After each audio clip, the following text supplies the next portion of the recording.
प्रदेश के भिंड से, जहां सत्ता के अहंकार में मोटे हो रहे भाजपाइयों को जनता अब लगने लगी है। खबर के बारे में विस्तार से जानेंगे, उससे पहले लेंगे एक छोटा सा ब्रेक के बाद जल्द हाजिर। खुशखबरी खुशखबरी खुशखबरी, बेरोजगारों के लिए खुशखबरी। जी हाँ, ई कॉमर्स के क्षेत्र में एक अनोखा खोज, फास्ट स्टोर। घर बैठे फोन घुमाकर लखपति करोड़पति बने। ना सुना ना सुनेंगे, सपना नहीं हकीकत है। घर बैठे कोई भी सामान बुक कर 1 घंटे में मंगवाएं, अनेकों पुरस्कार संग मासिक सैलरी पाएं। अधिक जानकारी के लिए www.faststoreincome.com पे आएं।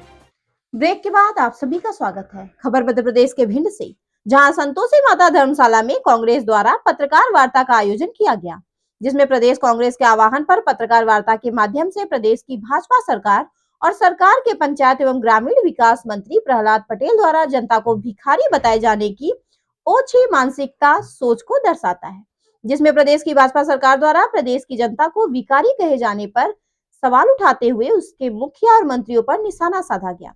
कांग्रेस पार्टी बीजेपी सरकार के इस अपमान को बर्दाश्त नहीं करेगी। जनता के हक और अधिकार के लिए कांग्रेस पार्टी निर्णायक लड़ाई लड़ेगी। आगामी 10 मार्च को मध्य प्रदेश कांग्रेस के प्रभारी हरीश चौधरी, प्रदेश कांग्रेस अध्यक्ष जीतू पटवारी, नेता प्रतिपक्ष उमंग सिंगार, उपनेता प्रतिपक्ष हेमंत कटारे सहित वरिष्ठ कांग्रेसी नेताओं की मौजूदगी में मध्य प्रदेश किसान कांग्रेस द्वारा राजधानी भोपाल में प्रदेश स्तरीय प्रदर्शन आयोजन किया जाएगा। कांग्रेस का कहना है, अगर महिलाओं, गरीबों, किसानों, छात्रों और बुजुर्गों को उनका हक नहीं मिला तो कांग्रेस सड़क से सदन तक आंदोलन करने के लिए बाध्य होगी। प्रेस वार्ता में मुख्य रूप से कांग्रेस जिला अध्यक्ष मान सिंह कुशवाहा, शहर अध्यक्ष राधे श्याम शर्मा, संतोष त्रिपाठी, सेवा दल अध्यक्ष संदीप मिश्रा, कांग्रेस मीडिया प्रभारी पंकज त्रिपाठी व अन्य कांग्रेस पदाधिकारी मौजूद रहे। देखें मध्य प्रदेश से state incharge channel Satish Sharma की रिपोर्ट। देश की जनता के सम्मान पूरे घटनाक्रम को लेकर जो कमेटी बनी, हमारे आगे के प्लान होंगे, उसके लिए मंत्री कांग्रेस कमेटी ने जिले के लिए हमें आर्थिक को यहाँ से प्रवक्ता नियुक्त किया है। मध्य प्रदेश की क्या कार्य योजना है, कांग्रेस की क्या रणनीति है, इसको लेकर आर्थिक भी आपको विस्तार से बताएंगे। आर्थिक सिंह सर ब्रीफ कर दिया गया हमारे जिलाध्यक्ष नेताजी के द्वारा, लेकिन इस विषय को पूरे मध्य प्रदेश में उठाने का कारण क्या था और क्या जनता का अपमान जो है, बल्कि ये कहूँगा कि इतना संजीदा विषय है कि सीधा सीधा भारतीय जनता पार्टी के मंत्री और नेताओं ने प्रजातंत्र पे हमला किया और जो भारतीय जनता पार्टी के नेता मोटे हो रहे हैं खा खाकर, वो नेता आज जनता को भिखारी बता है। आज प्रजातंत्र में जो व्यवस्था है उसमें जब भी नेता किसी भी राजनीतिक दल का जाता है चुनाव के समय, वो वोट मांगता है उसी जनता से। जनता जनार्दन है, जनता मालिक है, और मालिक को यदि आप भिखारी कहकर संबोधित करेंगे तो मुझे लगता है भारत के संविधान में जिस प्रकार की संवैधानिक व्यवस्था, प्रजातांत्रिक व्यवस्था है, उसमें इससे बड़ी गाली कुछ नहीं हो सकती। आर्टिकल 38 और आर्टिकल 39 को देखेंगे आप, उसमें स्पष्ट विवरण है किसी भी कल्याणकारी राज्य की स्थापना, जिस प्रकार से भारत की गणराज्य की है, उसमें आपको एक जन कल्याणकारी सरकार देनी है, उसमें जन कल्याण के लिए काम करना है। और बहुत अच्छा हमारे अध्यक्ष जी ने कहा, किसी के जेब से पैसा नहीं जा रहा है, ये जनता का ही पैसा है, जनता ही मालिक है। और जनता को यदि आप भिखारी कहेंगे तो आप समझ सकते हैं, आप सीधे सीधे संविधान को, संवैधानिक व्यवस्था को और भारत के प्रजातंत्र को चुनौती दे रहे हैं। और आप समझ सकते हैं जिस प्रकार से इतिहास से छेड़छाड़ हो रही है भारतीय जनता पार्टी की सरकार के द्वारा, प्रजातंत्र को कमजोर करने का प्रयास किया जा रहा है, उसी सुनियोजित जो षड्यंत्र है उसका एक भाग है।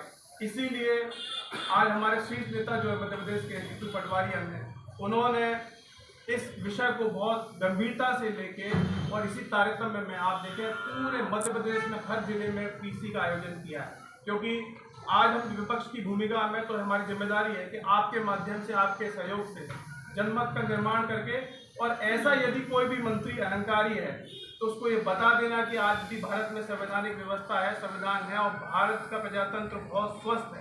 तो आपके माध्यम से, आप चूँकि चौथे स्तंभ में, आपके माध्यम से अवधारणा बनाएंगे, आपके माध्यम से नैरेटिव स्थापित करेंगे। तो क्या ये वही भारतीय जनता पार्टी है जो चुनाव में जाने से पहले भिक्षा मांग रही थी और बहुत लोग लुभावने, जिनको कहते हैं वो ऑफर लेके आई, ऐसे लाडली बहना में देखिए आप आज क्या 1,29,00,000 बहनें भी भिखारी हो गई है? और उन बहनों के साथ भी देखिए आप, कहीं ना कहीं जिस प्रकार के छलावा हो रहा है, 1000 से 1250 पहुंचाया, 3000 का वादा किया। किसानों के साथ क्या हो रहा है आप देखिए। तो जब सरकार, सही कहा हमारे अध्यक्ष जी ने, जब सरकार अहम में आ जाती है, जब सरकार निरंकुश हो जाती है, बल्कि मैं इसके आगे की बात बोल रहा हूँ, जो नैरेटिव बन रहा है, जो अवधारणा बन रही है कि प्रजातंत्र से भारत को कहीं और ले जाने का प्रयास किया जा रहा है। आप लोग समझ रहे होंगे सांकेतिक रूप से, लेकिन भारत का प्रजातंत्र इतना मजबूत है कि कभी भी किसी भी कोई भी शक्ति हो, कितनी शक्तिशाली हो जाए, निरंकुश हो जाए, अधिशासक बनने का प्रयास भी करेंगे, लेकिन जनता जो है वो कभी भी किसी भी इस प्रकार के असंवैधानिक कृत्य को स्वीकार नहीं करेगी। तो मैं आपको कुछ और विवरण देना चाहता हूँ, कुछ डिटेल्स ऐसी हैं। एक तो जैसा अध्यक्ष जी ने कहा कि मध्य प्रदेश कांग्रेस बिल्कुल चुप नहीं बैठेगी।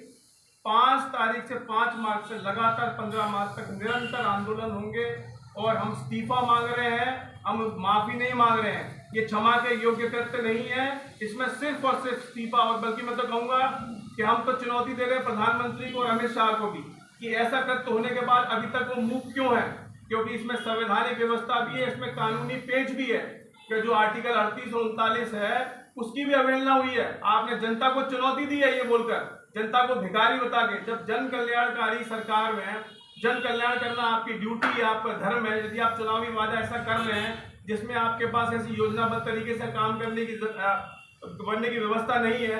दूसरा एक बात और समझने की है कि ये सब क्यों हो रहा है। ये सब इसलिए हो रहा है कि आज जो मध्य प्रदेश की सरकार है वो तकरीबन 4,30,000 करोड़ के कर्जे में आ चुकी है। हर बार मोहन सरकार एक इवेंट करती है, 6,000 करोड़ का कर्जा लेती है और कर्जा लेके घी पे के स्वयं मोटे हो रहे हैं। और जब जनता को देने की बारी आ रही है तो चूंकि मंत्रालय में बंदरबाट नहीं हो पा रही है, इस वजह से इस प्रकार के जो मन के अंदर बात है वो मुखारबिंद पे आ रही है, जैसा कि हमारे अध्यक्ष जी ने कहा। तो अब ये भड़बड़ाहट है, ये बंदरबाट में हिस्सा नहीं मिल पा रहा है। आप देखिए इनकी गाड़ियों में कटौती हो रही है क्या, इनकी लग्जरी में कोई कटौती हो रही है क्या, इनके बंगलों में कोई कटौती हो रही है क्या, मध्य प्रदेश के हवाई जहाज खरीदने में कोई कटौती हो रही है क्या। यदि अगर कहीं ना कहीं कोई वित्तीय अगर दिक्कत है, कोई वित्तीय घाटा है, तो उसको क्या कोई ऐसा रेवेन्यू जनरेट किया जा रहा है। और मैं एक बात और बताना चाह रहा हूँ भिंड के लोगों को भी कि भिंड भी सेल्फ सफिशिएंट है। यहाँ जिस प्रकार से खनिजों की उपलब्धता है अपने ग्वालियर चंबल में, हम अपने आप में आत्मनिर्भर में सेल्फ रिलायंट हैं। लेकिन एक जो पैरेलल सरकार चल रही है इनकी, जो मंत्रियों की, संतरियों की, भाजपाइयोयों की, जिनका रेत उत्खनन हो, पत्थर उत्खनन हो, जिससे इनकी तोंदें मोटी हो रही हैं, और जब खाने में थोड़ी सी मिठाई भी कम होती है तो जनता को भिखारी कहकर संबोधित कर रहे हैं। तो ये अक्षम्य अपराध है, इसको कांग्रेस बिल्कुल आपके माध्यम से लेकर जाएगी और हमारा कोई भी क्षमा पर कंप्रोमाइज नहीं होगा।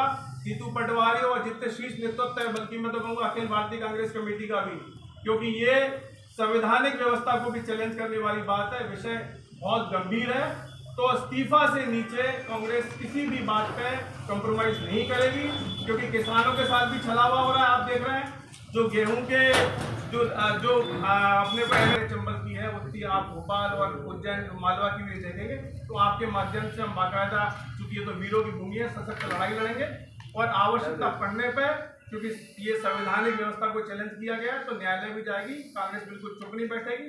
जैसा अध्यक्ष जी ने कहा कि 5 तारीख से 15 तारीख तक 6 को जैसे हमारे ब्लॉक स्तर पर प्रदर्शन होंगे और जिला स्तर पर जो है 8 तारीख को होगा और 10 को